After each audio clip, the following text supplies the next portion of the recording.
Hi, I'm David, the Commercial Property Guy, and welcome back to a series of videos where I'm doing an A to Z of APC tips and advice. So we are on J. J is for journal. So you ought to be doing a weekly journal throughout your APC, documenting your experience. My initial advice would be make sure it's accurate and honest. The best thing to do, in my opinion, is to try and do it weekly. Set aside maybe a Friday afternoon, something like that, and do your journal, do your logbook, and that will tell you where you're missing out on certain things. So if you need to do a bit more landlord and tenant or a bit more valuation, then you can ask people in your work just to help you out with getting the right amounts and right balance of experience. K is for key skills. So what key skills do you need to have to become a chartered surveyor? If you're thinking about becoming a surveyor or something like that. I've just listed a few here. Good communication skills, good technical knowledge, negotiation skills, commercial awareness. Ethics is a massive thing for the RICS, so you need to be an ethical individual. Good time management, good IT skills, and a willingness to learn. So the APC process is a long one, it's a difficult one, and you do need to do a lot of learning, but it doesn't stop there.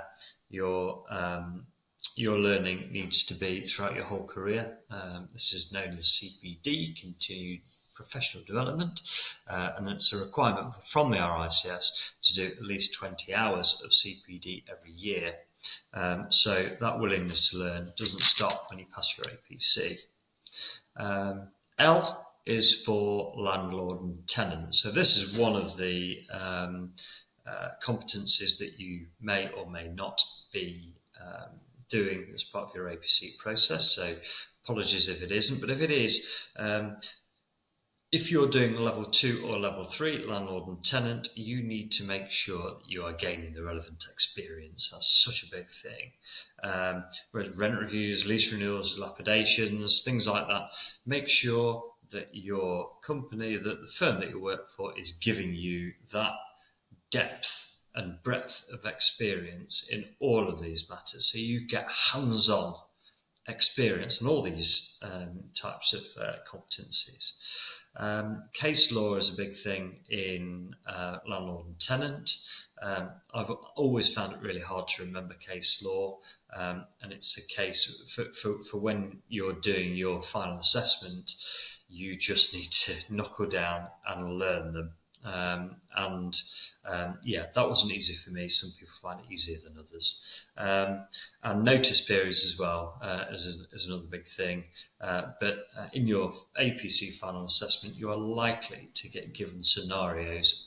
And certainly if you're level 3 landlord and tenant, those scenarios, or the question might be, what would be your advice in this scenario? And that is when you really need to know your notice periods and have a full understanding of quite a few different examples. And my final top tip for that kind of question would be, if you have had the right sort of training and experience, use an example that you have dealt with or been involved with in your work so far as your case study answer for that question, because that will give you lots of points and hopefully help you get through that part of the interview. So thanks for watching. Do make sure that you check out my other videos and where I'm doing the A to Z of APC advice, but I've also got other much more detailed advice, questions on the APC, and other properties to the market and property advice and tips. So thanks for watching. Make sure you subscribe and good luck with your APC.